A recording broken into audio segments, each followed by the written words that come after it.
Thank you. I'm also going to keep a summary. But Linda, just so you know, a summary of this is in the booklet that Jody sent to you this morning. Again, it's the abridged version, but more for the social ecological model. The CVC has a really good explanation of that on their website. I've just given you an abridged version.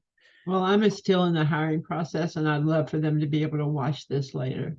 And we want them to be able to do that too. Yes. So thank you for reminding me. So as we all know, the social ecological model is particularly important for families at the intersection of child welfare and domestic violence, because the system is one of those factors that a survivor considers when making decisions about, do I report or not report? Do I say anything or do anything, or do I just shut up and take it? Because the alternatives the alternative, which is saying something, could mean I lose my kids, could mean I end up in a neighborhood that's not safe, could mean that I have nothing, could mean that I am ostracized by my church, ostracized by my family, by my community. And that's assuming that I'm from that community. I could be from somewhere else, and I've been brought into that community where I literally have no support, may not even speak the language.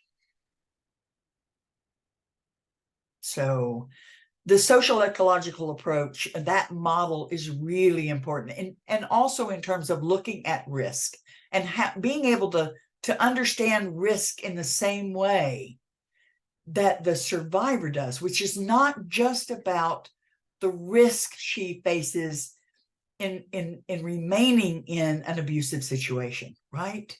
There are many other risks that she is looking at, and she's like, okay, I stay here with the devil I know, or I face. And again, for me, he's not a devil. I know him. We've known each other a long time. He was really nice, and she's remembering how he was, right? Or she knows what's driving the behavior. He's got a problem. He's sick. He can't help it. He needs help for any number of reasons, right? He's not a monster to her. He's the person she married. He's the she fell in love with, the father of her children. And yes, his behavior right now is, I don't know what, but I don't know what else I can do instead of that. And the thought of the alternative, seems much scarier than what I'm currently doing now.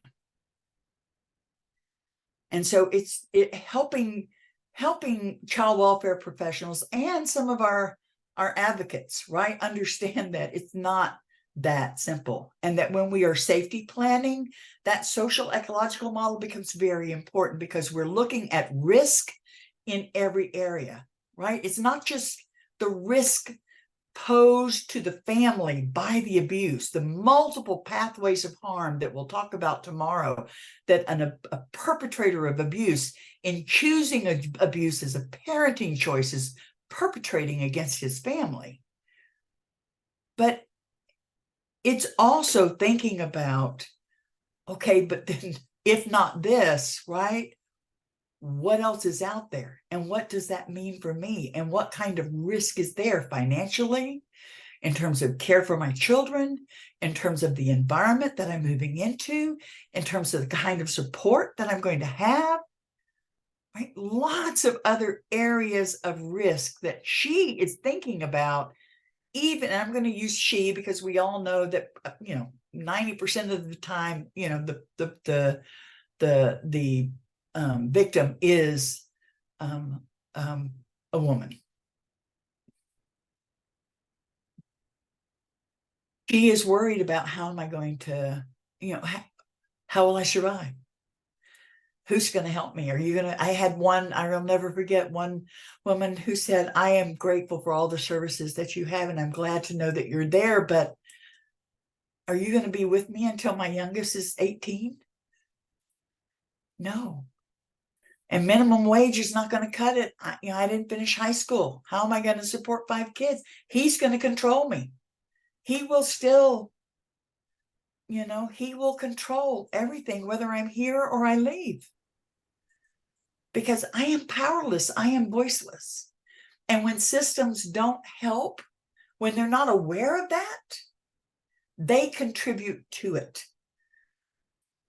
And that's not just true for the child welfare system, but we ourselves in the domestic violence field, when we're not fully aware of just how much risk, what we're asking someone to think about when we ask them to think about leaving, what are they, what's the trade-off there, right? What is the trade-off? And is it realistic for them? Because if it's not, they won't leave. Or if they leave, they'll go back. Or they'll become a victim. I mean, we all know women who come to us and are like, why does this keep happening to me? Because the issues that cause abusers to be attracted to them haven't been resolved. They're looking for protection. And that's, someone who'll take care of them. And abusers are very good at recognizing that. So let's look at the next thing on the list here, are adverse childhood experiences, right? And so when we're looking at adverse childhood experiences, what does that have to do? And I know, how many people here have had the Building Strong Brains training? So quite a few have had that. How many people here have had training on ACEs, on adverse childhood experiences? Okay, that's what everybody. Yay! So why is ACEs an important thing for us to know about? Why is it not only important as an advocate, but it's something that's important for us to talk about? Child welfare professionals have also obviously been trained in ACEs. Why is this something we need to bring to their attention? We need to remind them of when we are working with them, when we are coaching and working with them around how to approach their work with a family at the intersection of child welfare and domestic violence. I think it's important. Yeah, go ahead, Nikki. I'm sorry.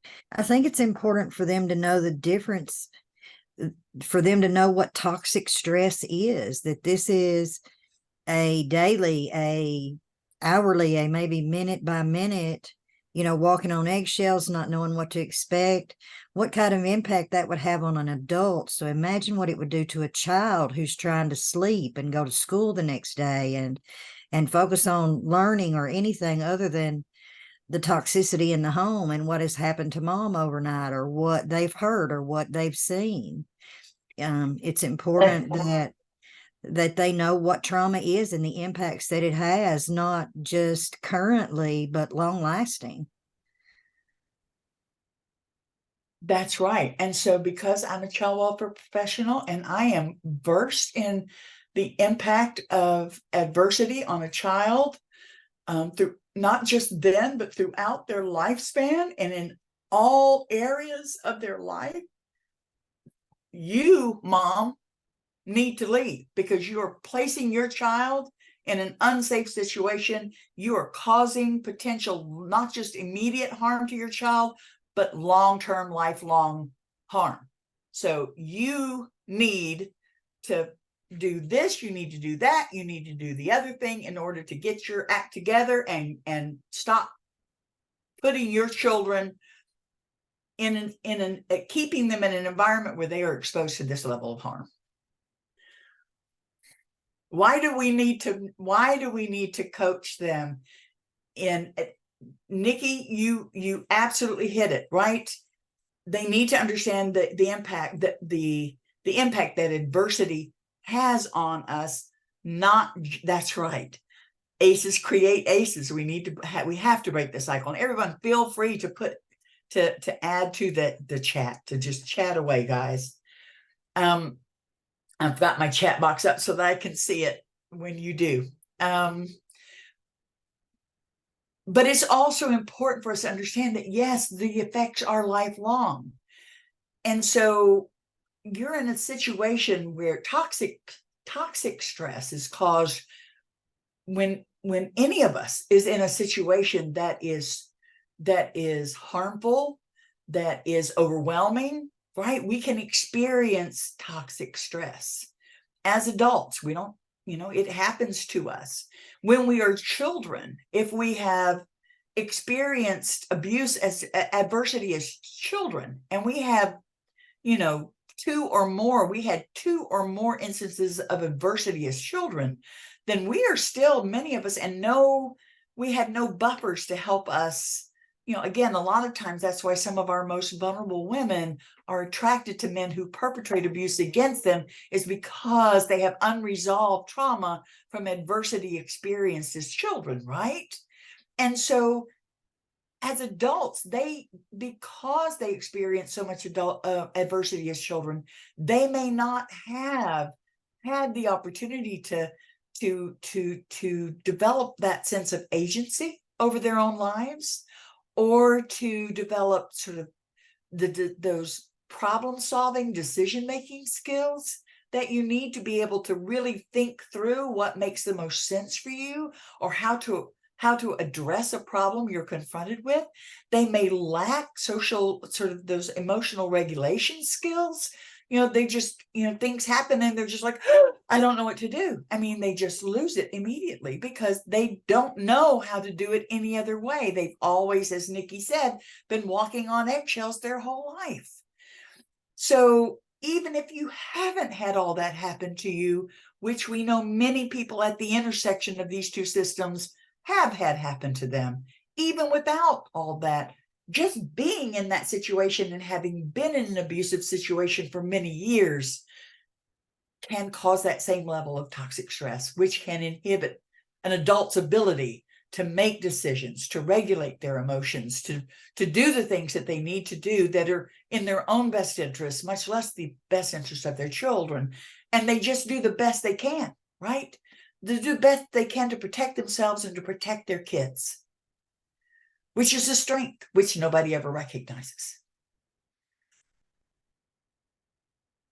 So ACEs, an understanding of ACEs and toxic stress, not just for kids, but the impact it has on us as adults and our ability to make decisions for ourselves and to regulate our emotions in ways that will help us move forward, right, has been compromised, significantly compromised. And it's important for people working with us to understand that, whether you're an advocate or you are, I've had advocates say to me, well, I reached it, we came in, we talked about this and things that they needed to do, and then they just didn't come back. And I'm like, well, probably because they're like, I just can't, right? And so we have to look at that. How are we approaching, right, survivors and with our expectations? And are we approaching them in ways that feel really overwhelming to them because of what has happened to them? Not because of who they are, but because of what's happened to them. The next, any other sort of thoughts or comments about that? Miss Darrell, I'm going to say it hurt me to hear you talk to that mama like that. Yeah.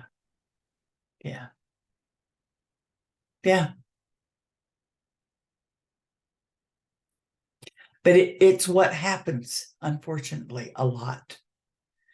And not because people, we all, all of us people who are advocates, who are professionals in child welfare, domestic violence, human services, we do this not because we want to help people, because we care. But uninformed caring can be hurtful, harmful, destructive. And that's why we have to be aware of these theoretical frameworks, why these are important to the work. We can't just go, oh, okay, huh? No. That's what that is. Yeah, that is. How are we applying it? So it's not just knowing what it is, but now how do we use it in our work to inform the work that we do? We're not just out there going, hey, she's been in this domestic violence situation, and you need to understand she's a victim. And what does that mean, right? We have to understand that ourselves in order to be able to communicate that, right, in ways that other professionals will understand. Why is this important to know? Why does it matter that she's a victim? Right now, I'm working with the kids. I need her to keep them safe. This is why it's important, because I know about childhood adversity, right? And what that can do lifelong. Well, hello, we're looking at lifelong. So let's see what we can do to address that. Exactly, Nikki. So many people do re-traumatize without even being aware of it. Nobody does that intentionally. That is never the intention. And so it's our helping that's that bridge, right? To find that common ground. Professionals in most systems, right? Judges, I don't believe judges go into that. I hope they don't. I mean, some of them for power, but many people become a judge because they care, because they want to achieve justice for people in their system, but they don't recognize that what they're doing sometimes is the exact opposite of justice. There are some judges I don't necessarily feel that way about, but for the most part, right? There, we all, in all fields, we have our exceptions, right? Strengths theory. What about strengths theory? Next, sort of on the list, is strengths theory. Why is that important in the work that we do as domestic violence, child welfare, domestic violence liaisons? In bridging that gap, why is strengths theory an important part of that?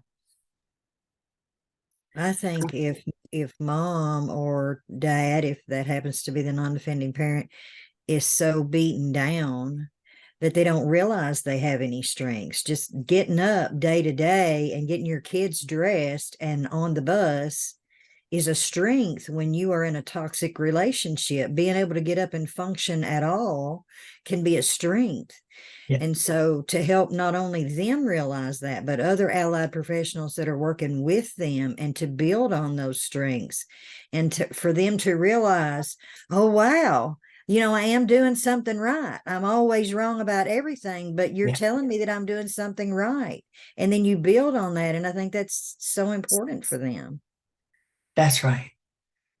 That's right. That's exactly right.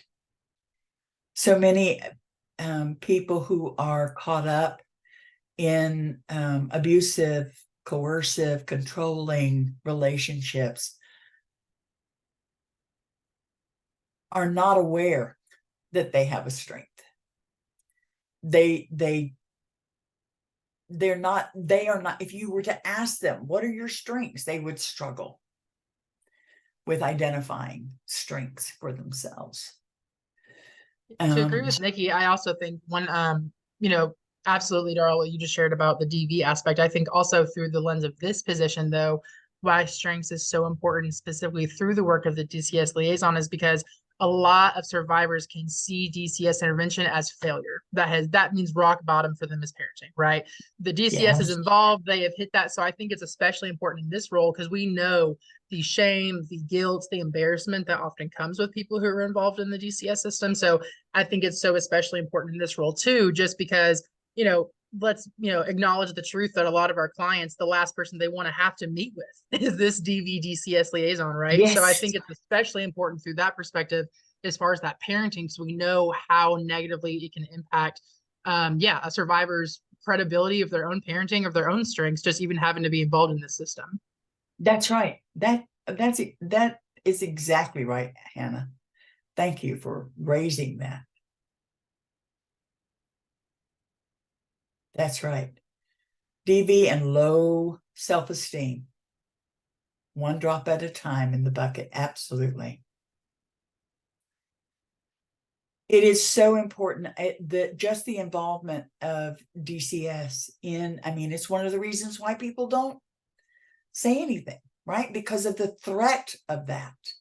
And so if it happens, then that is just, I mean, in terms of why does DCS get involved? Because you're a failure as a parent. You failed to protect your children.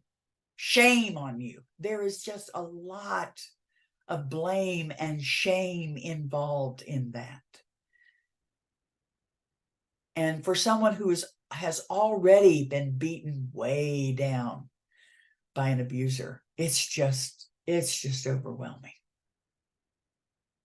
And that's why sort of recognizing, helping them to recognize, but having the system, having the child welfare professional ask them about not, why did you do this? Why did you do it? But rather, tell me about your day. What were the kinds of things, what would happen, whenever he would get upset, what did that look like for you? And so I see that the kids, are in school. Who got them there? Was that you who would, make sure that they got to school, or who takes them to the doctor? And then pointing out, you did these things despite all of this stuff that was happening in your world. You did these things. You did what you could to protect your children. Just helping them to recognize that, these activities of daily living that most people don't think anything about at all as being a strength. We're now bringing it to the surface because of the environment. You were in a war zone, but you still did this. You still did this. That's a strength. You were engaging in protection of your children. Those are the things those are protective factors. You were the caring adult there for your children. You were there for them despite everything that was happening in your world. Even in situations where there's neglect, right? The system is saying you neglected them, but because all of my attention was focused on keeping him away from them, keeping him occupied, right? You were protecting them, helping survivors, right? Recognize that when the system is involved, right? We're here to support you in this. We know that the struggle you're in, the battle you've been fighting, right? That you've been, and that you feel like you've been losing. Well, we're here now. Reinforcements are here. And we're here to support you. That's why we're here. It's just a complete reframe of what has happened before. And that's because DCS, child welfare professionals, are expected to take a strengths-based approach. Their practice is supposed to be informed by strengths theory as well. So it's what we have in common, right? This focus on strengths. But that's why it's so important. It's one thing to say, okay, we're strengths, we're focused on the family, we're strengths-based. Okay, prove it. What does that look like in practice, right? You can't just say it. You've got to show it. You've got to apply it.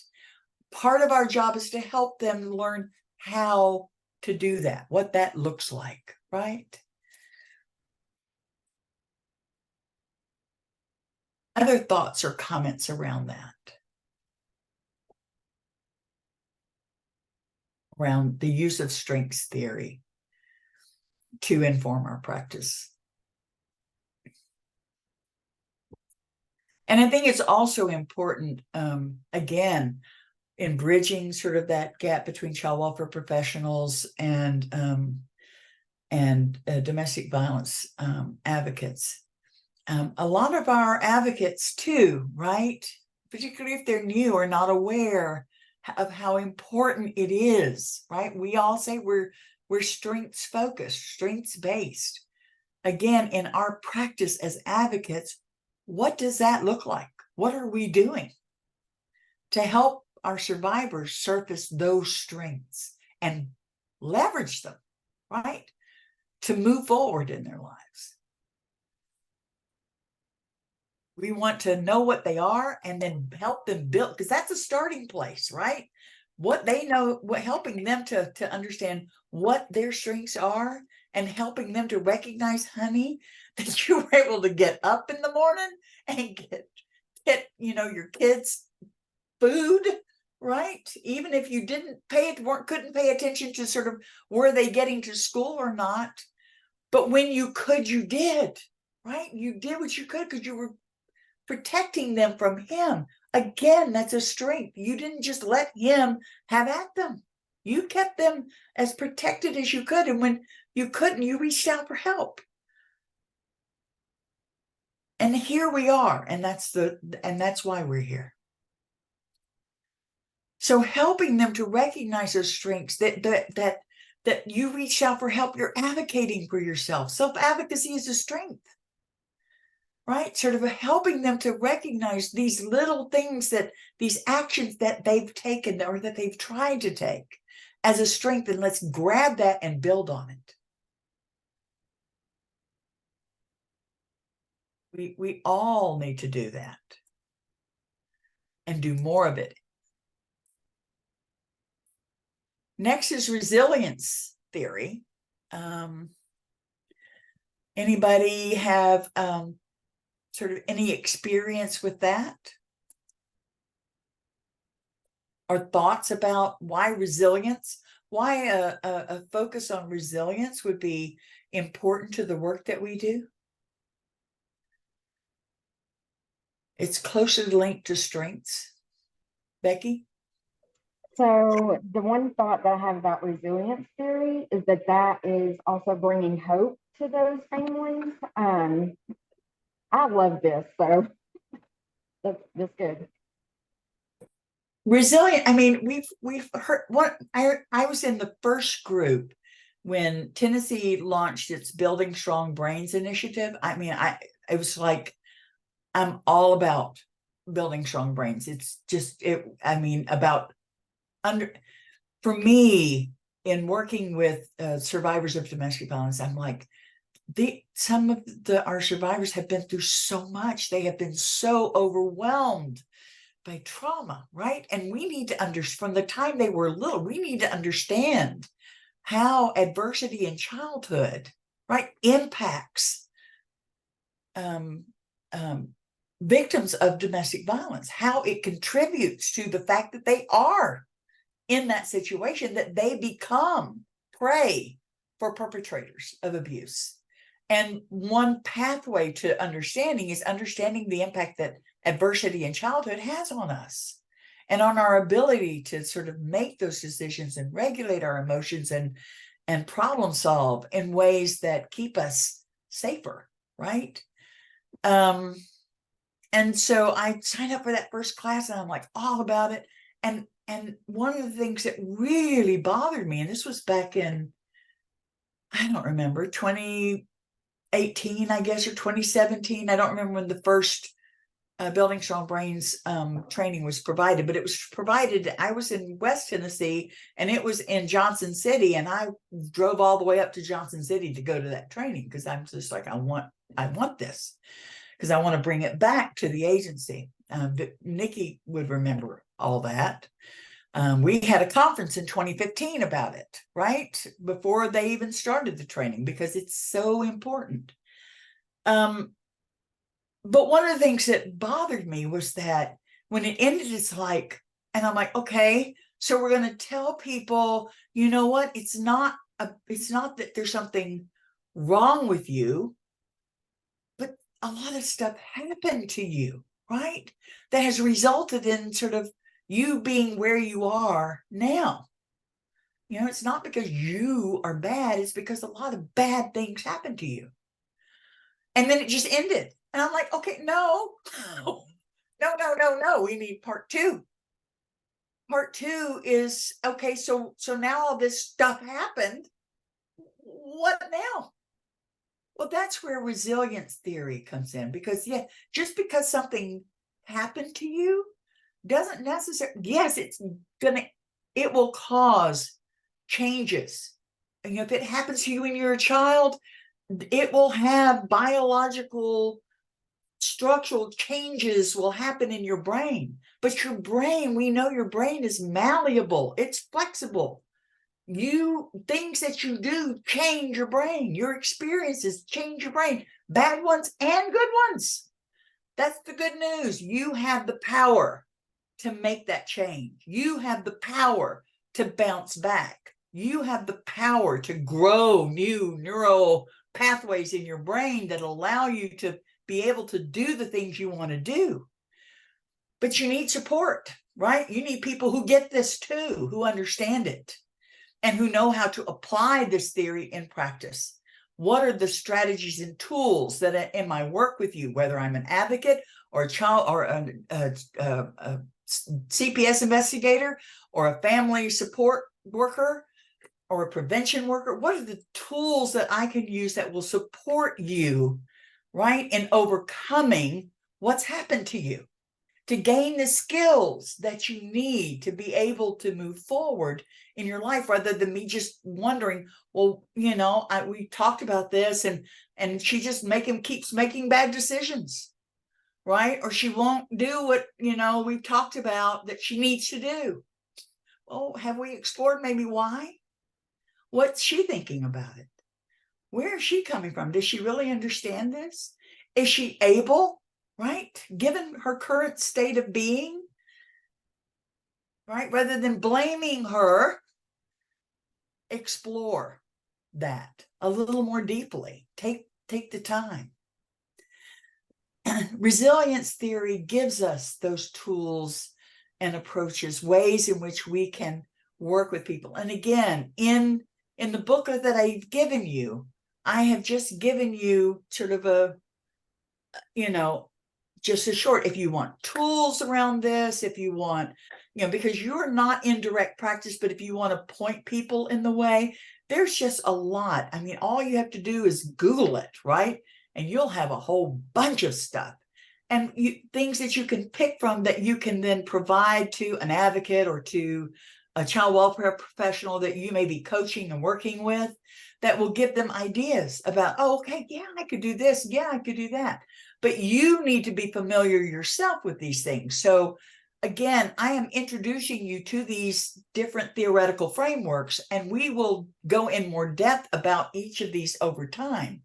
But to start with, right, in this role, for us to be all together on the same page, it's important for us to know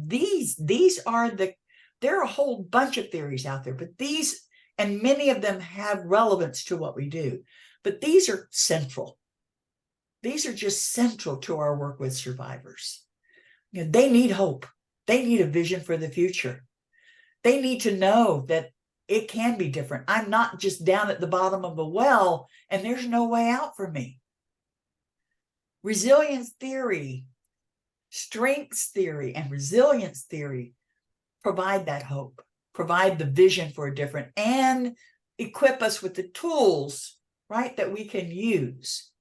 Motivational interviewing, if anybody had any training in that, you don't have to be a therapist to utilize motivational interviewing, approaches to talking with people, right? And to helping, it's aspirational. Motivational interviewing is aspirational, right? It helps people to first of all, look at, how they're thinking and to help them understand how they maybe throw up barriers that really aren't there. Helping them to challenge, right, their thoughts about, I can't do this and I can't do that. Well, let's talk about that. But it also helps them to if everything was going to go, the $1 million question, if you waved or the magic wand, if you wave a magic wand and the world was the way you want it to be tomorrow, what would that look like for you? What would it look like for your children? And then let's talk about, so how do we move from where we are now to get closer to that? We may never achieve that, but we can get closer to it. What would that look like for you? Right? What would be helpful for you? How can I support you in that? What do you see that looking like? Rather than telling them what they need to do, exploring with them what they feel they can do, what they want to do, and helping them learn how to do that, not assuming that they have that skill, because it is a skill. Many of us grew up in situations. I mean, I just think to myself, you know, my I don't stop. You know, somebody tells me no, and that's like, really? Let me see. Let me just check that out for myself and explore that a little bit more and see, is there not a way, some way, you know?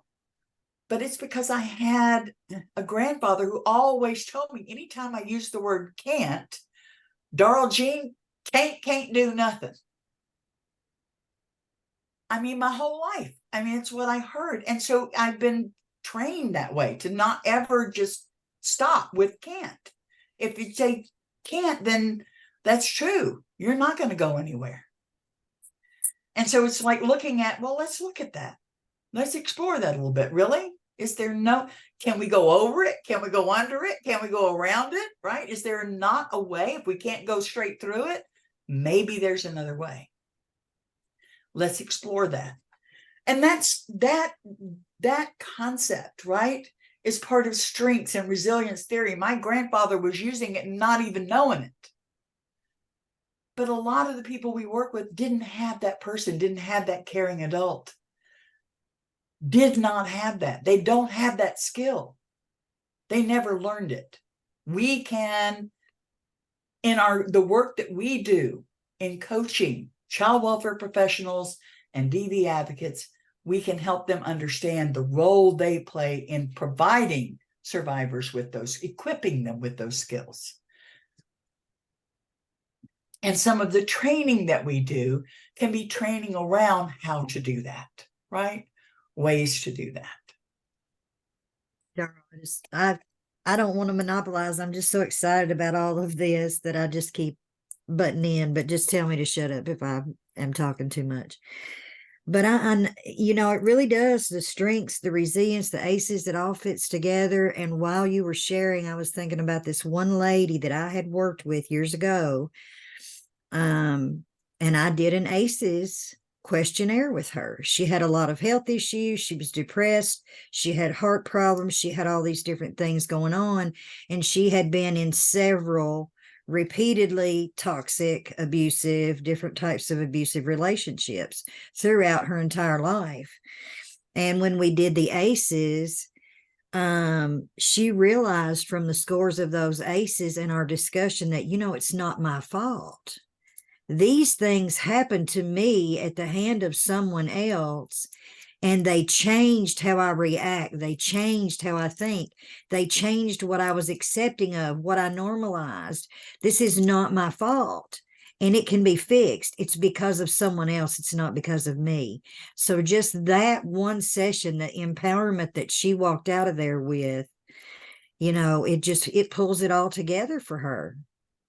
It really did. And she moved on and she's doing great now. So it's just, you know, it's just, we use them for family to do with, go home with your children and do them initially.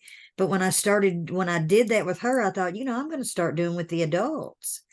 And they all come back with the same thing. It's like, oh my gosh, what has happened to me is not my fault. It's because of this, or it's because of this, or I remember this happened to me and so did that when they were younger. So it's amazing when the lights come on and they're like, oh my God, it's not something wrong with me. It's not my fault. It's just amazing. And I just want to, I want to sort of underline that last sentence, like, I don't know, 100 times. Oh my gosh, there's nothing wrong with me. There's not something wrong.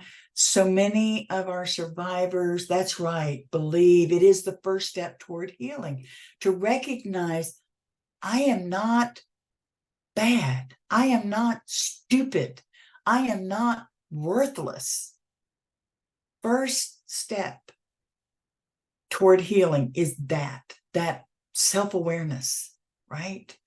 That it's not me, it's what happened to me, which is why for me way back when, I felt ACEs is such a powerful educational tool, right? In working with survivors of abuse, victims of abuse, because they're still victims at that point, right?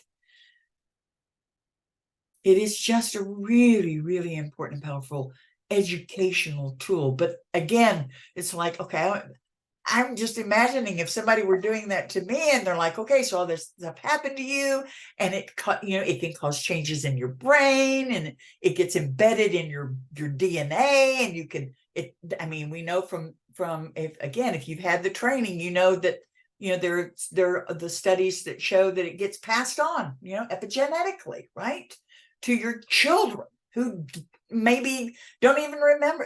Kids who get born after you removed yourself from the situation can still inherit, right, the fear that was associated with that, right? And so you learn this and you're like, oh my gosh, I'm just doomed now for life because these horrible awfuls happened to me. It's sort of like, no, that's not what we want people to leave with, which is why you can't just do ACEs alone. You've got to pair it with strengths and resilience, right? Those three go together because there is hope.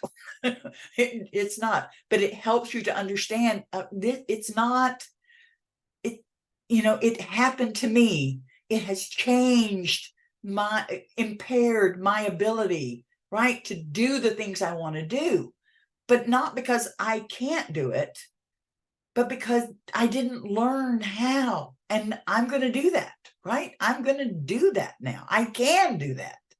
So it's just extremely hopeful, I think, to people to first of all, to be aware there's not, you're good. You're good. It's not you. And we're going to work together, right, in the ways that you feel comfortable working to make sure that you have what you need to be able to move forward in the way you want to go.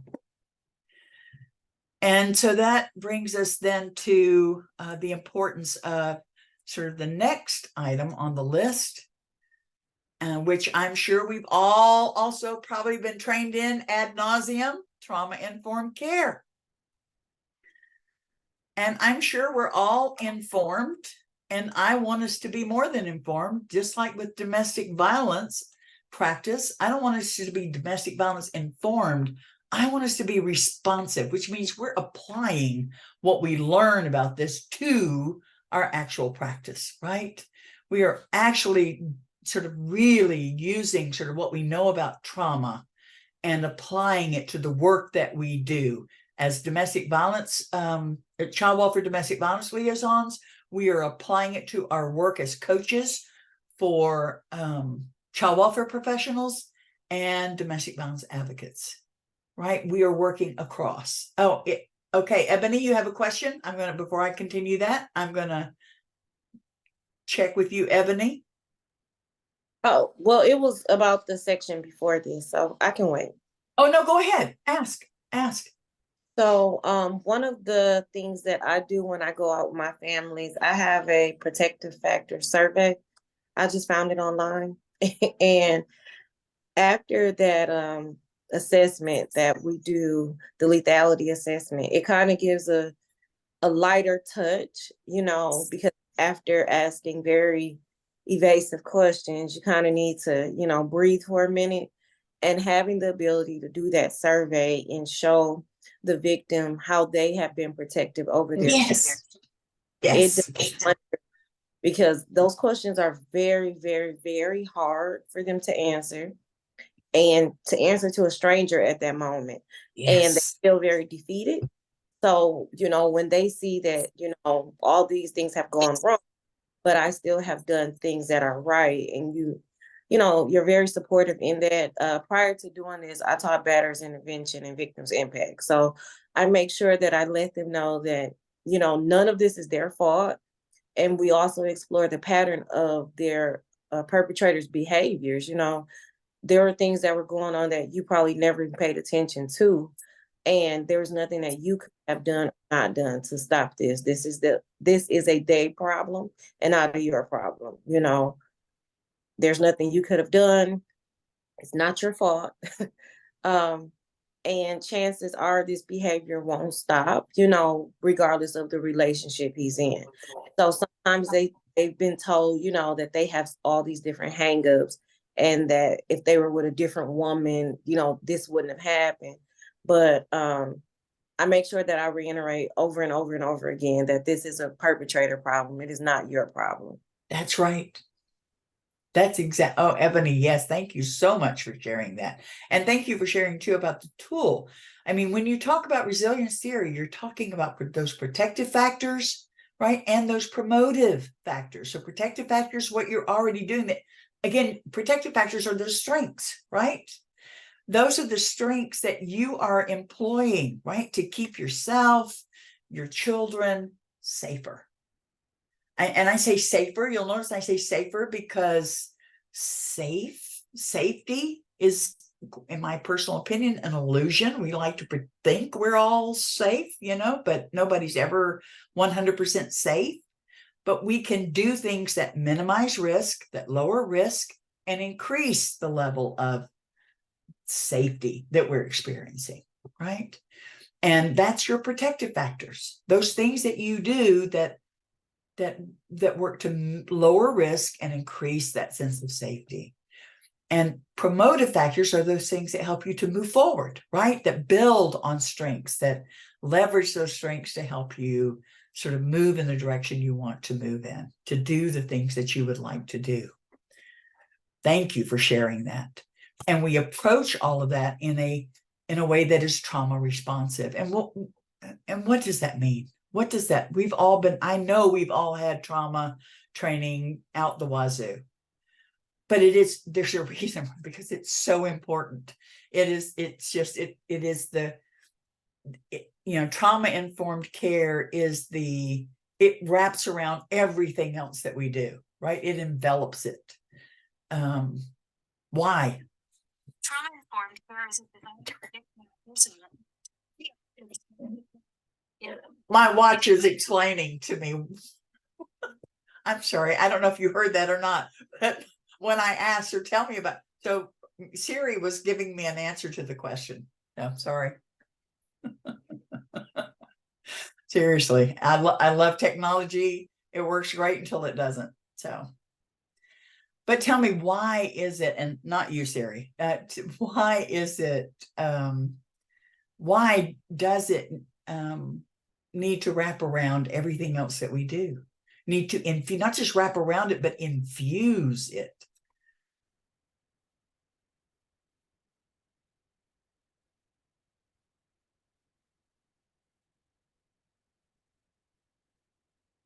Anyone? I know you know.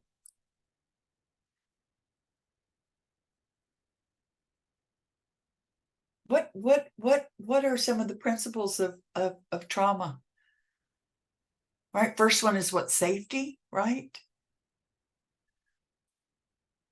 Why is that an important concept for us in working at the intersection of child welfare and domestic violence?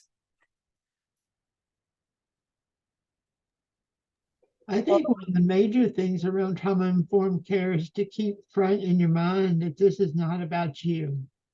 This is what's happened to them. And if you can keep your opinions and kind of what you think of the situation out of it, which sometimes is very hard, then you're providing good care because it's their choices. That's right. That's right. I mean, that's right, Linda. I mean, trauma, sort of one of those key principles of trauma-informed care is safety and empowerment. I am not empowered if I don't feel safe, right? If I can't say what I think, I mean, and that's why sort of abusive situations, yes, Heather, trauma-informed care, I want to get that. Structures the way we communicate with the other person. It allows us to understand where they're coming from and how we can bridge the gap in their needs. Exactly.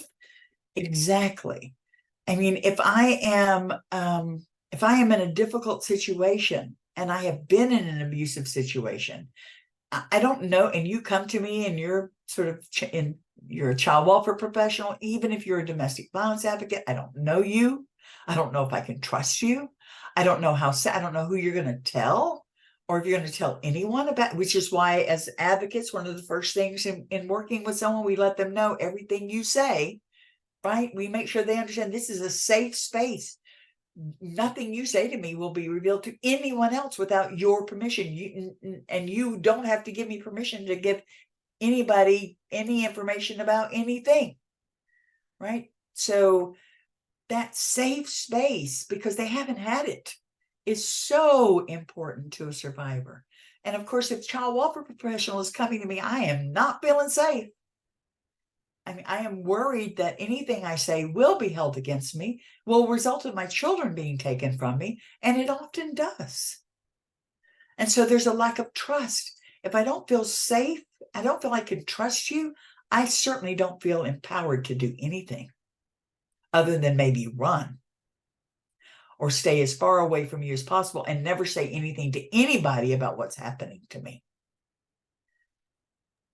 Yeah, because I think, you know, when you get involved with DCS, it's even a bigger traumatization, you know, I mean, because a lot of people don't realize that they're being abused. They've normalized it. This is just how life is, and I'm surviving, and I'm great because I'm able to survive it.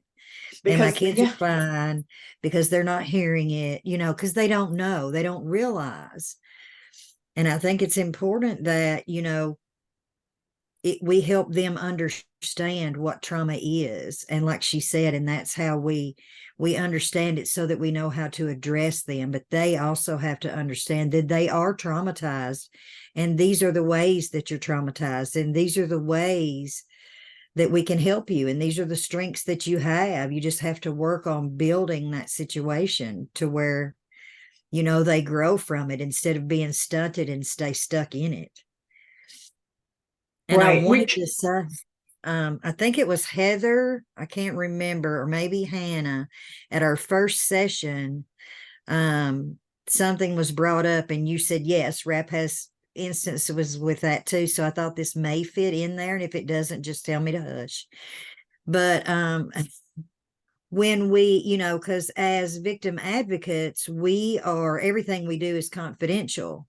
But when DCS puts a permanency plan in and they say to you, we have ordered so many sessions with you, so many DV classes with you, so many, however they want a terminology, however they want to phrase it, it does then become mandatory for them in order to accomplish without being ordered through the court and then in contempt from a court order.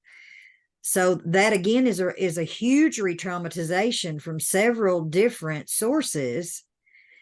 And then what do we do in those situations? Is there, because we can't change, you know, we can't tell a judge what to do. We can't tell, you know, we have our role and we stay in our lane just as everyone else does. But to affect change, how do we do that in that situation is a big barrier. And that's, again, part of the responsibility of the liaison, right? I'll never forget it, right when we got the first request for DV classes, I'm like, what? We don't, that's, no. It's sort of like parenting classes, and a DV class would work just about as well as a parenting class would, okay? Which is not at all. Or as well as anger management does for a perpetrator of abuse, which is not much, right? So, you know, in situations like that, that part of our role is to educate as a liaison, is to help people understand, well, yes, the system, the child welfare system, and if I were a liaison, I would let the investigator, but I mean, I want to meet with them before they do a permanency plan, particularly if that's what they're thinking, is to let them know you can force them, you can use this plan to force them to come see us. But if they don't want to, if that's not what they're ready to do, it's not going to do any good. You've put something down on your plan, but it's meaningless. So let's talk about that, right? Let's talk about that and what that means. Because part of your role is to be involved in case consultations, right? ideally prior to any permanency planning session that may happen, or any safety planning session, so that things like that don't get put into a plan in the first place, right? So you may not be able to be at every single one of those, nor do you necessarily have to be. But becoming aware of when that happens. If an advocate tells you, look, they're making them come to sort of DV because they're forcing this person to come see me, right, for some kind of DV, well, that's your cue that says, who's that? What worker is working with that, right? And then reaching out to that person to have a conversation about it, to start building awareness, right? Not to say, hey, you can't do that. Hey, we don't, but rather, let's talk about this and sort of understand sort of what the goal is. And let's see if there's a way that we can work together around this in a way that's not coercive, which is just, the system then becomes the abuser. One of the things that we focus on when we go to our monthly meetings with DCS, we inform them over and over again that we are a client-centered program. So we ask that the workers not ever tell a client that they have to go into shelter to prevent their children from being removed.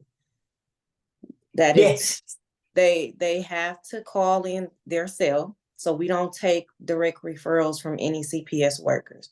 We only take calls from actual victims, and they have to say they want shelter. If they ever say that they're being forced in, then we get their CPS worker's phone number, and then we contact their team leader.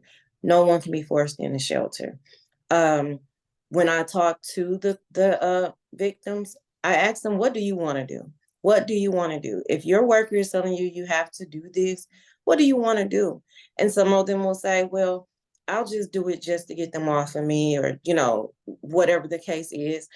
I've sat down and wrote a safety plan with a map, to say, this is how I'll escape my house in the event my perpetrator tries to abuse me, just so that they have something to go to court. Whatever it is, that they feel they need to satisfy their workers. But I constantly reassure the workers that we do not force clients into our services, because that is one more person controlling their life. So we are doing nothing different than what their perpetrator is already doing.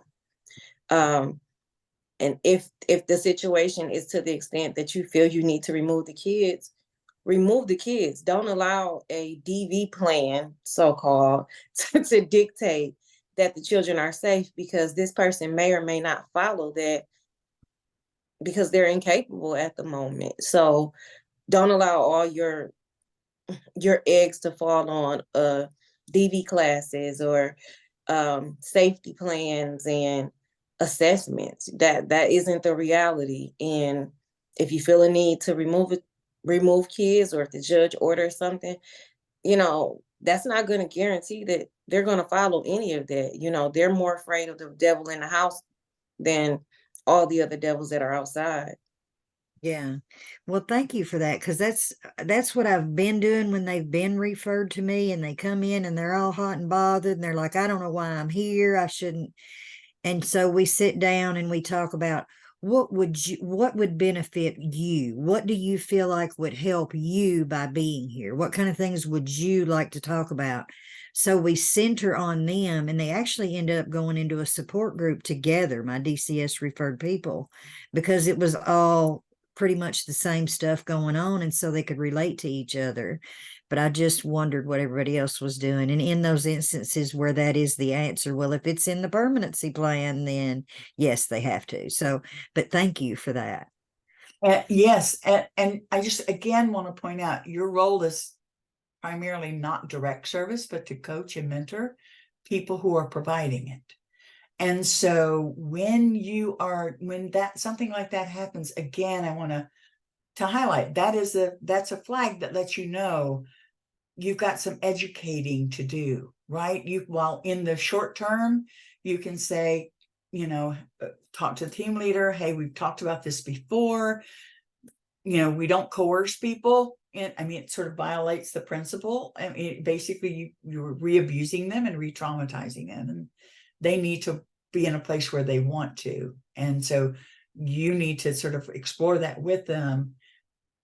Because part of that, right, what that tells me is that worker has not really explored, right, what Right. that person wants to do, right? There's a lot of work that needs to happen there that didn't happen.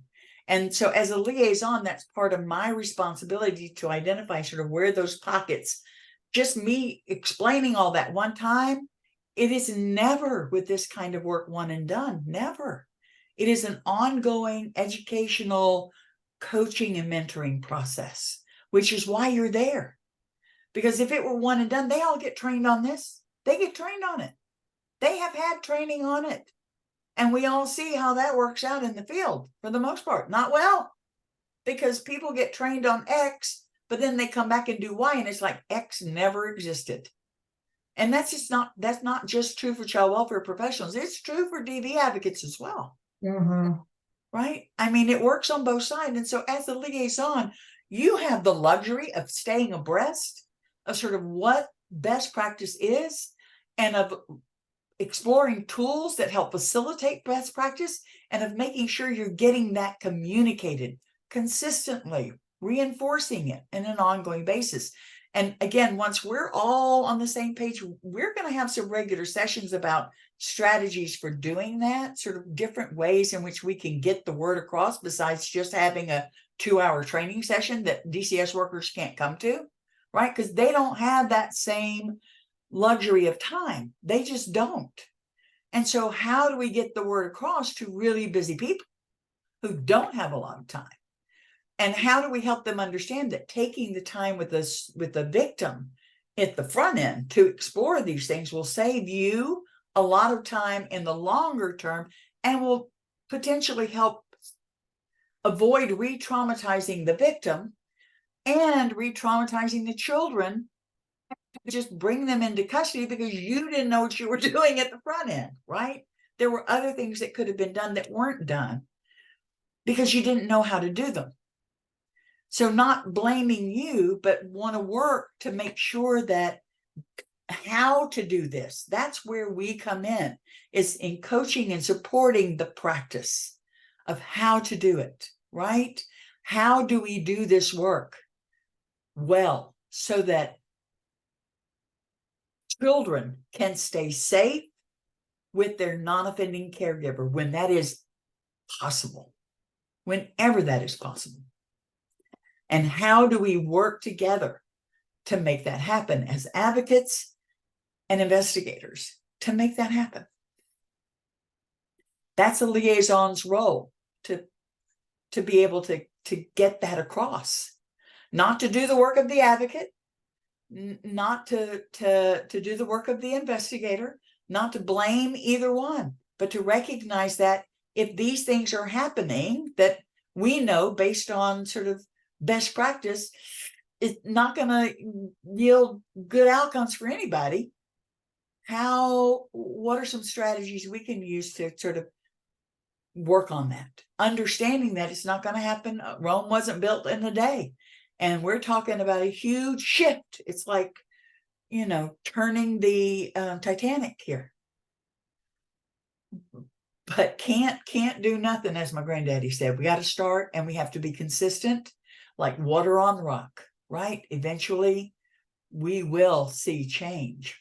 But we have to be strategic and look at ways in which we can intervene, right, in the system to affect positive change that will benefit all of the families. And these are things that we will, as we look at how we approach this and how we apply these principles of trauma-informed care and strength and resilience theory and adverse childhood experiences to our work as liaisons, we will, one of the things that I want you to know is that we're going to put all of this in a, I'm going to ask Jody to explore, because not all of us are on Teams, not all of us are in Microsoft Outlook, not all of us are in Google. We all have different sort of things. So I want to see if I can find a place where we can store all of this information that is available to everyone, and that where you can share tools as you come up with things that you think, oh, this is great for protective fact, helping people to service this, great thing to pass on, right, to investigators or to advocates, right, so that we're able, as we come across these things or strategies that you've used, right, we're able to, when you share those here, we document those, and those will go into a folder about sort of strategies and things like that that people have used that have been successful. And I see we've got some good things in here. If liaisons attend monthly CPS, FJC, and shelter meetings, a better work relationship. Yes. I mean, looking at those collaborative events, and notice that in your guide, we talk about sort of arranging collaborative events, meetings where you invite people to come to those meetings in your area, if they're free and able to come, always extending invitations, asking for invitations to meetings that are held, team meetings that are held at DCS. These are all opportunities, right, to get messages across to them, as well as having sort of regular, I don't know whether you want to do it sort of breakfast meetings or lunch and, conversations, in the morning, I hate to do things like lunch and learn. People are like, but people are more willing to have conversations about practice, right? And you can interject, right, your theory into those conversations, providing people with space to come and talk about the challenges they're facing. That's a great way. And it's sort of, they're like micro learning opportunities where people, that's fine, Hannah, thanks. Those are a great way when you have these short opportunities for like 30-minute conversations, right? In the early morning or at lunchtime or sort of in mid-afternoon, staggering them at different times during the week, where people can drop in for conversations about challenges that they may be having in working with domestic families that are sort of at that intersection of child welfare and domestic violence. Those are the opportunities where you can help them process sort of what they're thinking about a family they may be working with right then. I'm going to learn, if you tell me when I need it, I will do it and remember it, and it will be in my toolbox for next time. And that's a much more effective way for me to learn than you just having this general, one time and we're done thing, right? I mean, you have that to introduce people to concepts, but you can't stop there.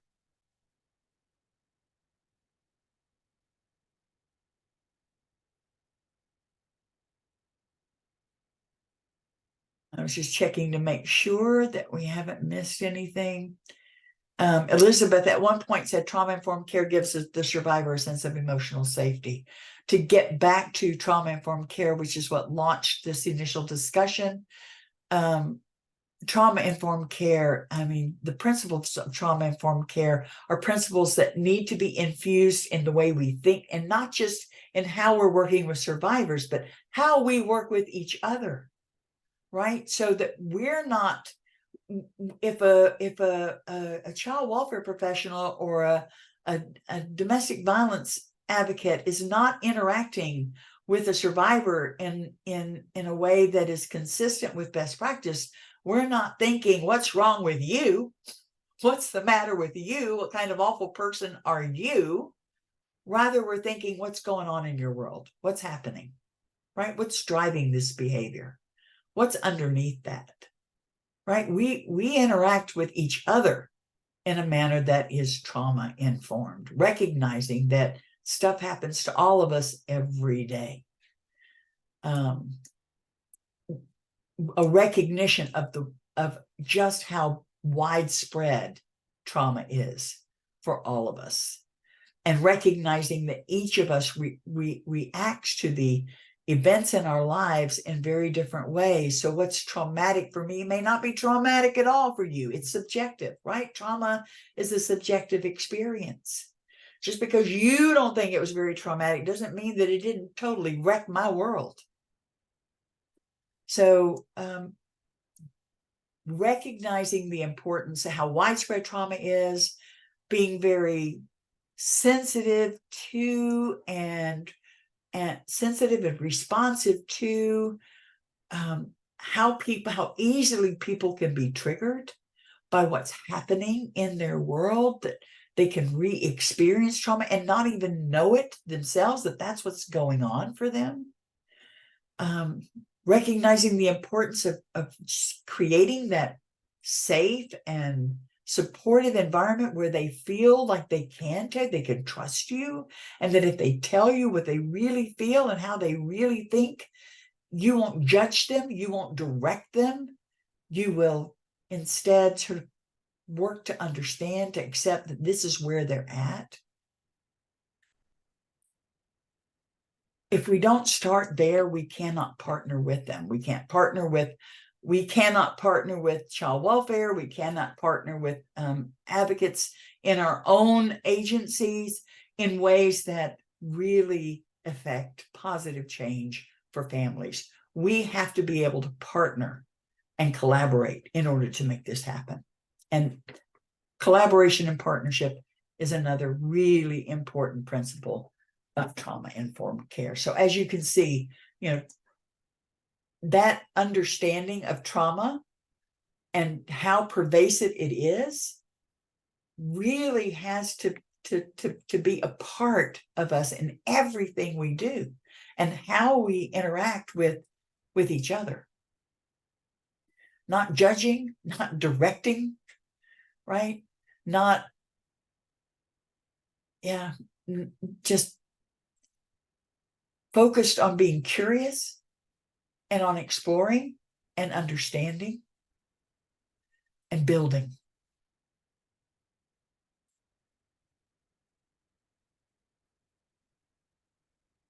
We've been going for an hour and 20 minutes. We are just about finished. I am not going to go into depth for these, we are at domestic violence practice and the typology of domestic violence. And I want to hit just briefly on the typology of domestic violence, because I think this is also really important for us. Not all, as we know, not all DV situations are the same, right? Not all are the same. There are some, as domestic violence is interpreted in state law, it's sort of any kind of violence that happens in a residence where people are co-located, right? They all live at the same place and stuff happens. And that's not, we don't, most DV agencies, and certainly for this work that we're focused on, we're not looking at, DV that occurs when, sons or daughters, children, have issues with their parents, or, relatives who live in the home have issues with other relatives. That's not really sort of what we're focused on. We're looking at sort of that intimate partner violence, right? And we're not just looking at, when we look at intimate partner violence, we are not looking at situational violence, right? Where you have two people who have neither one really controls the other, right? Both are in control of their own stuff, their own life, and they're both battling maybe each other for control, and neither one is yielding, right? And they don't know, anytime there's a disagreement, it escalates, and they're just blah, blah, blah. That's maybe part of their trauma, right? The way they grew up, they don't have problem resolution skills. They don't have conflict resolution skills. They never learned that. The way they learn that you resolve conflict is battling it out, and that's what they do. And those types of battles sometimes escalate into physical violence, and the police get called, and then we get called. And if you're an advocate, you get called, and you're like, okay, well, this is not really a controlling, coercive, because she's like, oh yeah, let him come around here, I'll just shoot his brains out. Sort of like, she's okay, she's got it, she's good. She is not being controlled. So, right, it's because it's important to understand what type of violence is happening in order to know what kind of intervention is needed, right? If I am perfectly in control of my, I mean, I'm not scared of him. Let him come. Come on, let him come. Then the kind of work you might do with someone who has been the victim of a coercive, controlling pattern of abusive behavior is going to be very different, right? For this person, I might recommend conflict management skills, right? Sort of maybe learning sort of how to more constructively confront conflict, if that's something they're even interested in doing, and they may not be. This is how I've solved my conflicts all my life, and I'm perfectly happy doing it this way ongoing. I don't need your help, and I don't need anybody else. I'm good, thank you. That's a whole different situation from someone who's like, I don't know what to do. I don't know. I mean, and you can tell by their, most of the time, just by their posture, right? Someone who has been in a coercive, controlling, abusive relationship. I mean, they are just, they're just, you know, just their entire body is just bent over with that. So understanding the type of violence that we're dealing with, right? And sometimes also we have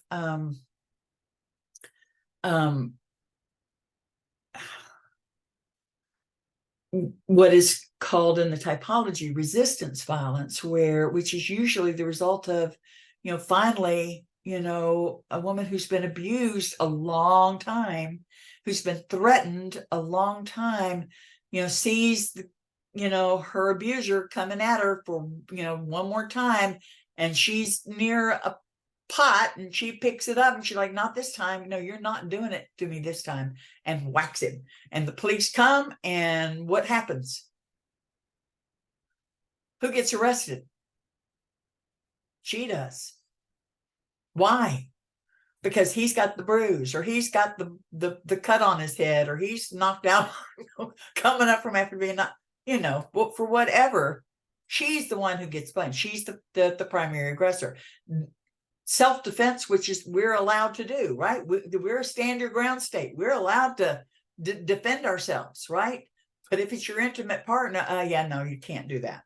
Apparently, that doesn't come into play, when in fact it was self-defense.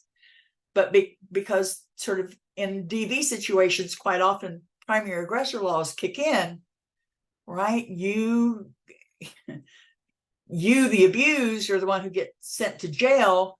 The abuser has maybe has control of your kids, and or DCS got involved for some reason because he took off, or he complained, or something happened. At any rate, he's not able to have the kids. Maybe he's got a, you know, a warrant against him or something like that. But for some reason, DCS gets involved, or they get involved anyway because it's a DV case. I attended SHOP training. Think Jeff, I can't think of his last name. UT does it. And one of the things I stress with the officers, if they put mutual combat on those documents in certain shelters, it disqualifies the victim for services. Yes. So ensure that you know who is the primary aggressor, not just for this specific incident, but in totality, because most of the officers present said that, you know, they're repeat callers. They're not just, you know, one and done. So if there's a history, focus on the history, not just that individual incident, because if the perpetrator has one opportunity to get the victim on order of protection as a respondent, they're disqualified from VOCA services. Right. And run into that so many times where yes, the respondent has an alert, so now we can't accept them into shelter. But in fact, this is the one time out of 50 times that they fought back. yeah, And just because there's one scratch or one bruise, they're disqualified from shelter. So I stressed it for 5 days straight to ensure that you understand who the primary aggressor is, not just that incident, especially if they're repeat families, and understand that you may be the first person responding, but so many other agencies will deal with his family, and how things are worded will dictate what services they're eligible for. We did a very unique exercise, and we had one, I don't know if anyone's from Watertown, but we had Watertown present, and Watertown got the, they picked the card where the victim constantly ran through the system and they never got a solution. And Watertown, unfortunately, was one of the departments that had a lot of issues with how services are handled. And so they had a firsthand opportunity of seeing, even if our victims go get help, that doesn't mean that their problem is solved. Sometimes they are running through the mill of service after service after service, and their problem isn't ever solved. So it's very important how you word things, what you put on your police report, who gets the opportunity to have the order of protection. Those things matter in how a victim is able to get services, and their children. Because if they go to court and they're both considered to be aggressors, but this is the one time, when you were being choked on the ground and you fought back and there are scratches in their face, those are defensive wounds. That is not a person being a perpetrator. That's them trying to get free. And even though it may be frustrating when you're going out to those families over and over and over again, you can't fix the problem by writing something bad about one person in hopes that, the court will just take the kids or make them separate. It doesn't work like that. So I stressed it over and over again of how the victim, how things are worded on their reports have a lot to do with the amount of services that they can receive. So hopefully they listen. And I know that is part of their training, and it's part of in-service that they get when they have domestic violence training, the importance of sort of understanding sort of the history before you sort of arrest somebody as a primary aggressor, rather than understanding this person was defending themselves. One thing I will tell you, though, is that if a woman has been arrested for defending herself, that does not preclude her ability to access services under VOCA. Right. And I, at least in the past, and again, it's been a while since, it's only been a year since I've been at RAP, but it's been a while since I've sort of been actively involved in direct service. So those of you who are involved more and with VOCA funding, because RAP was 100% VOCA funded. So we had this come up a lot. And in talking with our program coordinators over the years, we were able, if we knew that we had documented history of the abuse, we knew that they were reacting because of they were trying to defend themselves, we absolutely could provide services for them. But you do have to have, you do need to sort of be able to document that. But unless something has changed, our VOCA, the Office of Criminal Justice Programs, did allow us to provide support to women who had been arrested and shouldn't have been, who were arrested for defending themselves from their abuser. I think it's just how it's worded, and every Monday morning we have lines of people, trying to play beat the bank almost. You have the perpetrator and the victim all in line trying to file their orders. And it's kind of like whoever gets into the door first. Mm-hmm. And it makes a huge problem later. But one particular case we had where a victim was trying to get the perpetrator to leave the house, and he went out of the back patio door, and she tried to hurry up and slam the door and lock it, and she caught his arm in the door because he didn't let go. And so he had a huge bruise on his wrist. The police arrested her as the perpetrator, allowed him to stay in the home. Her child was left with him, which was not his biological child. She was not allowed to come home until court. There was so many things. And, we were like, because there had been a history, you know, we were able to offer her support. But, you know, sometimes, you know, if there's a client where there's never been a history and we don't know anything, we're Well, like, there's a history, but they've never said anything. right. And we're like, oh my gosh, you know, she's like, I was sent to jail and he was left with my child. And, you know, sometimes, you know, in heightened situations, I understand sometimes people just don't know what all to do.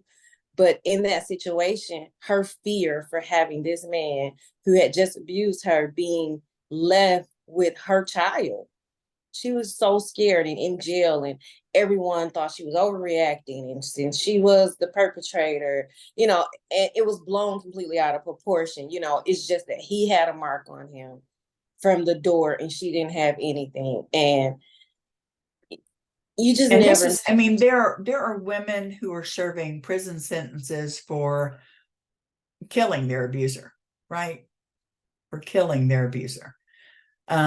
So this is resistance violence is something we see unfortunately, many more instances of this than I wish we did see. But understanding the different types of violence is important in terms of understanding what intervenes. So if you are working with an investigator's been called because you have two people who are battling out and screaming, yelling at each other, and the neighbors all knew, and the police came, and you know, and so he's claiming one thing, she's claiming another thing, and the worker says, okay, you need to go take domestic violence classes, right? So, okay, first of all, this is not what we do. This is not the kind of violence that we're not trained to provide support for this type. We're happy to provide sort of some, you know, referrals to maybe, you know, we recommend counseling, whatever, but this isn't whatever your agency may do, whatever policies an agency may have around providing support for people who actually don't meet sort of what your criteria for services might be. I mean, I hope, again, in a trauma-informed way, we are providing sort of support for them, just not here. It's not consistent with what we do. So looking at being aware of that there are different types of violence, helping the people who are working, because again, advocates don't always know this either, right? They're not aware that there are these different types and you can't treat them all the same. They're different. It's going to be very important. And we'll talk about that more and about what that looks like in practice. Next time, we are going to talk about the key concepts of the Safe and Together model of practice. And that is where we'll get into in more depth sort of the domestic violence practice and looking at what it means to be domestic violence informed, or sorry, domestic violence destructive, right? What that looks like. And a lot of times CPS workers are seen act in ways that are domestic violence destructive, whether they realize it or not. It happens. And occasionally an advocate can behave in a way that is domestic violence destructive. If you judge or blame, right? Or do even, a participant in a program because of something that they do or say, or they don't do. It forcing them to do things they don't want to do. I am aware of one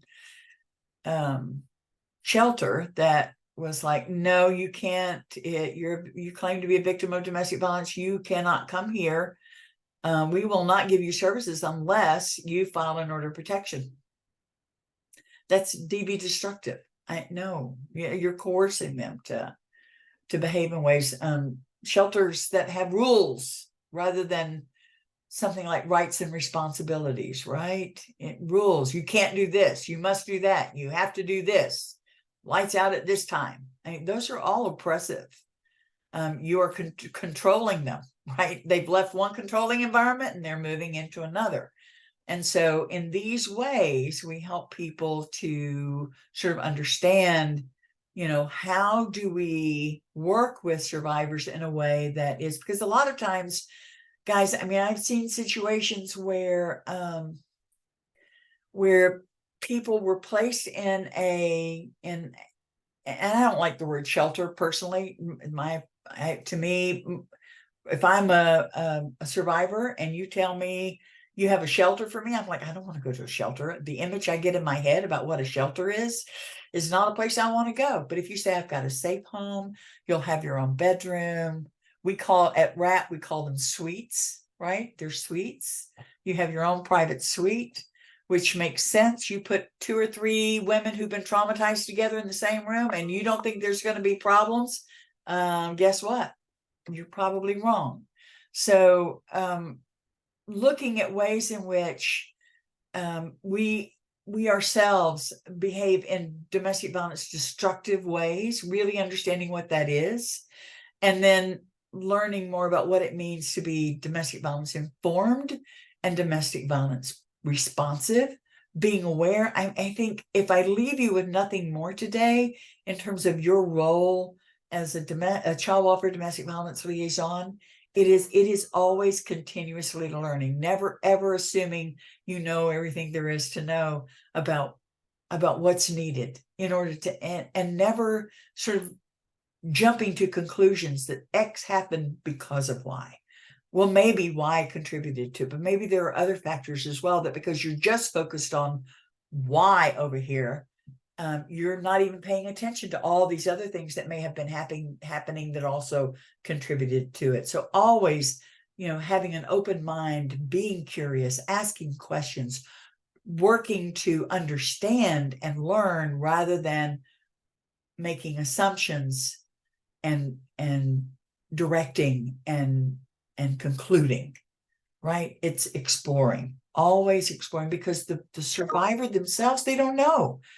We're modeling sort of for the investigator and the advocate, the attitude of exploring and learning that we want them to model for that survivor who is also now exploring and learning, right? In ways that they've never had the opportunity to do before. We can provide that opportunity, but we have to know how. So next time we're going to be looking at sort of just core concepts. We're not going to do the intensive Safe and Together training. Has anybody here gone? How many people here have been through the full Safe and Together training? The certification training. I know Nikki has because I did that. Anyone else on here? There we go. Thank you. Anyone else who has gone through it? The whole deal.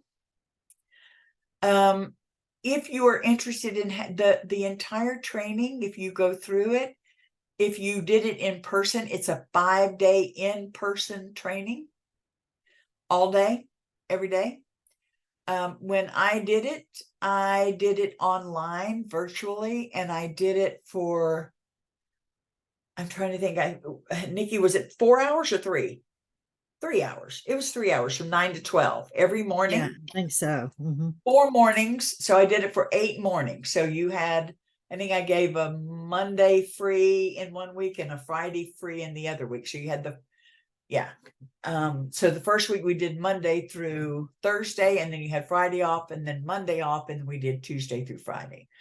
And we did it from 9 to 12. So it didn't eat up your whole day. And I personally prefer spreading it over 2 weeks like that, because when I went through the intensive program, and you're getting so much information crammed in such a short, intense period of time, you don't have enough time to process what you learned, what you got that day, what you explored that day.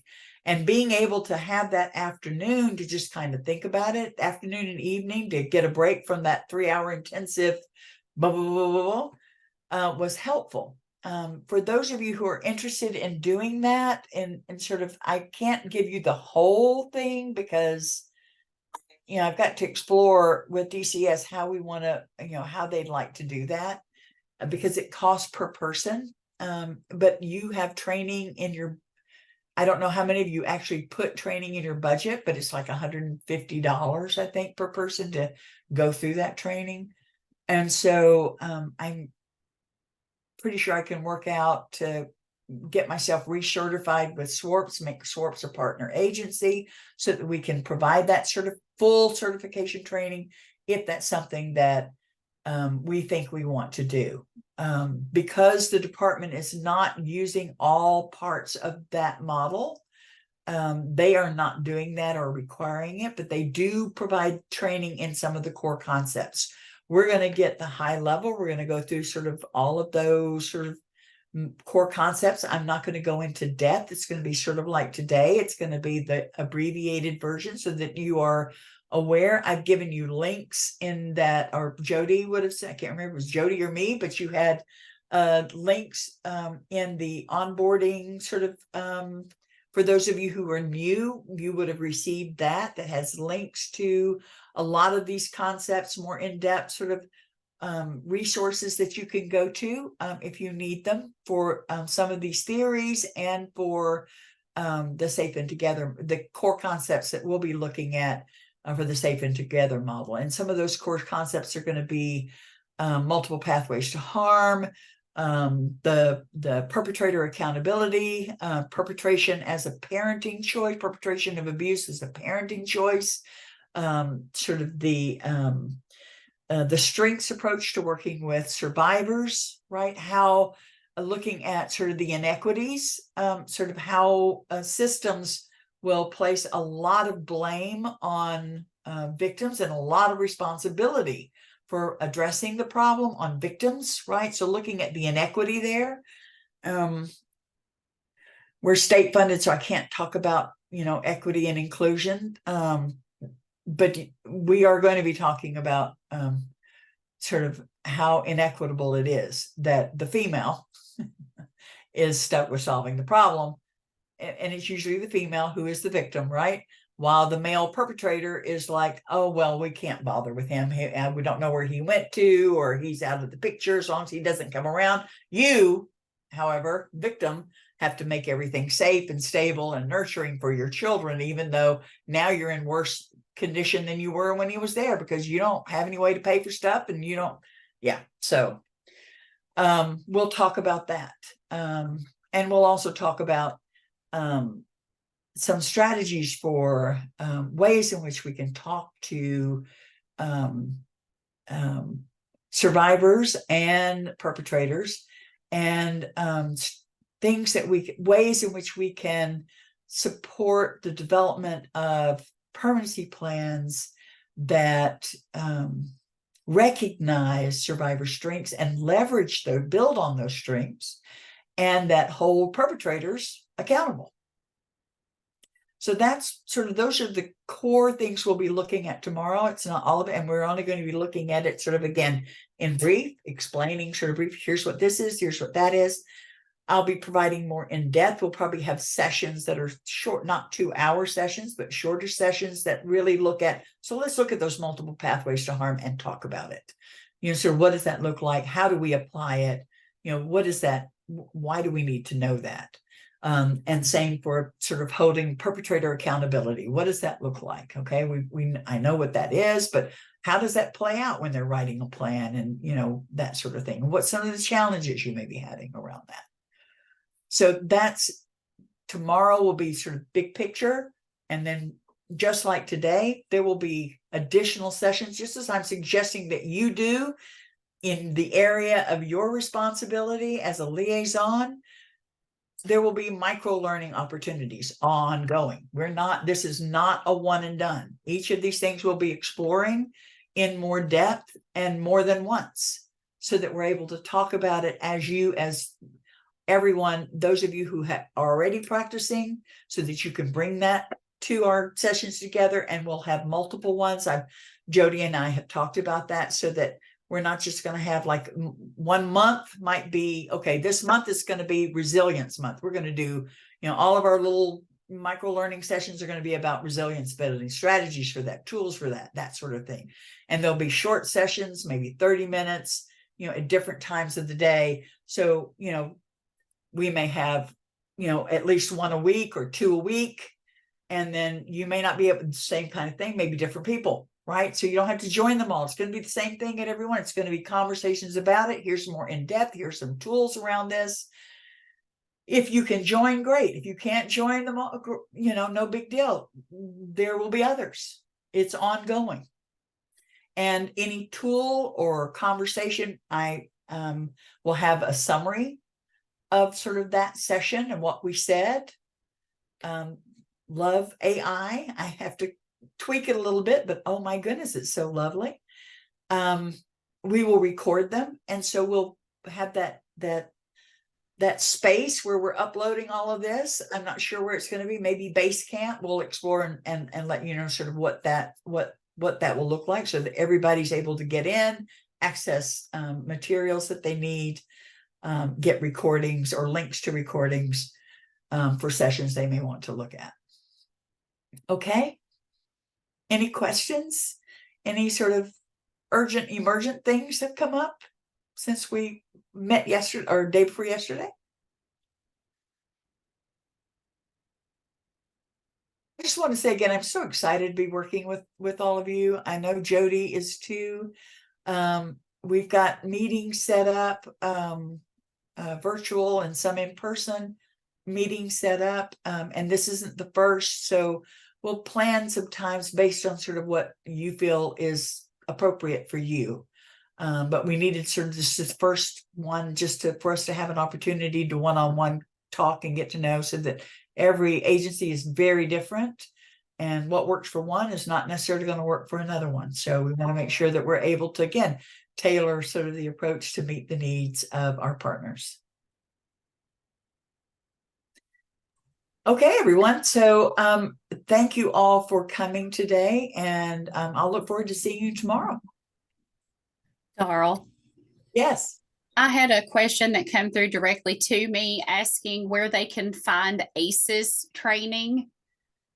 I am happy to send you, I can provide you with links to all kinds of good training. There is a website just for everyone. And actually, let me get that for you right now, because it is an awesome website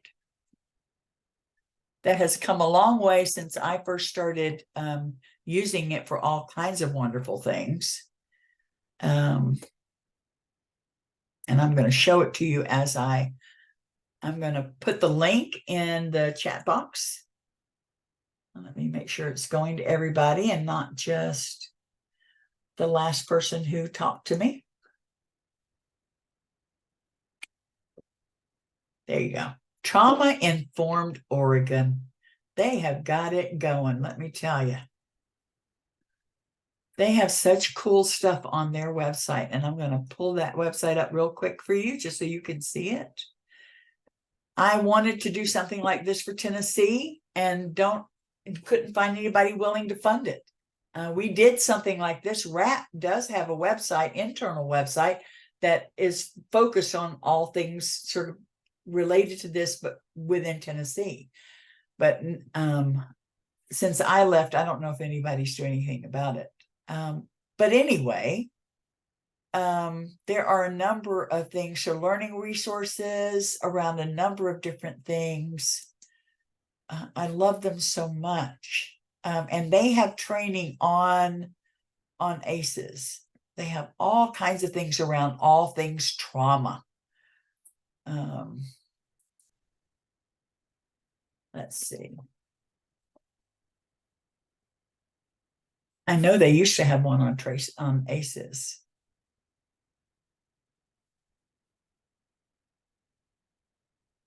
So literature, let me see. Here we go, courses and training.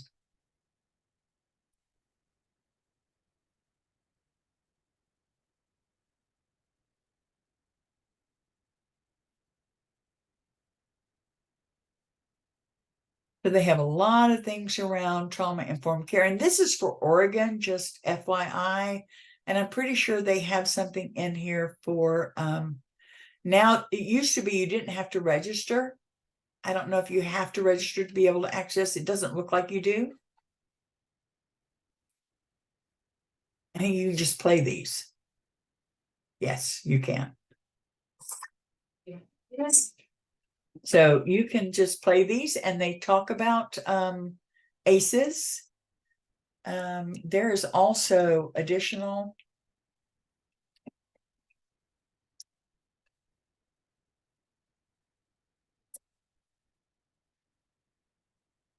There we go.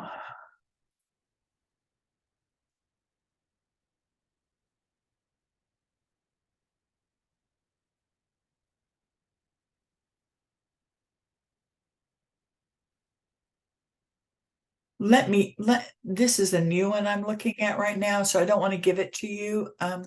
I will send some links. We'll provide some links for ACEs training for those of you who would like to get that. There are several. There's one ACEs Too High that I'm familiar with. There have been a number of new ones, but I just want to check them out before I refer you to them.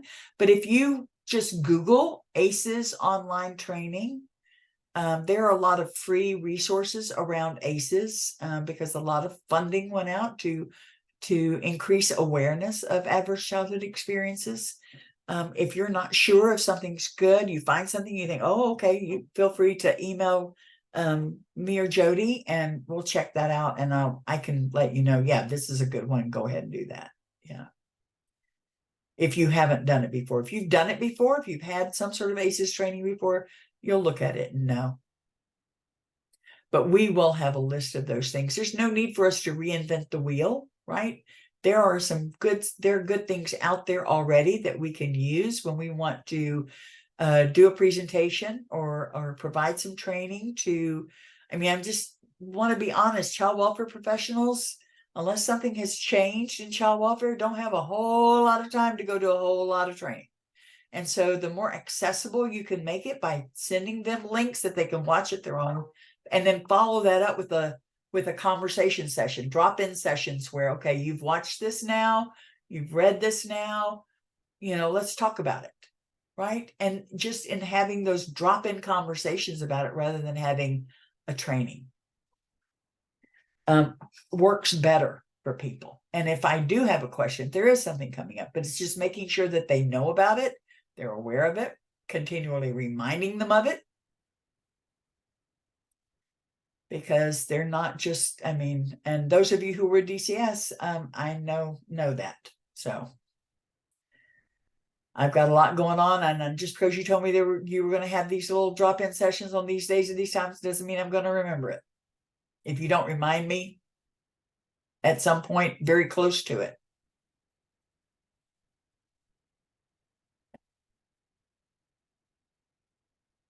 Okay, everyone. Thank you very, very much for joining today, and I will look forward to seeing you tomorrow. Bye-bye.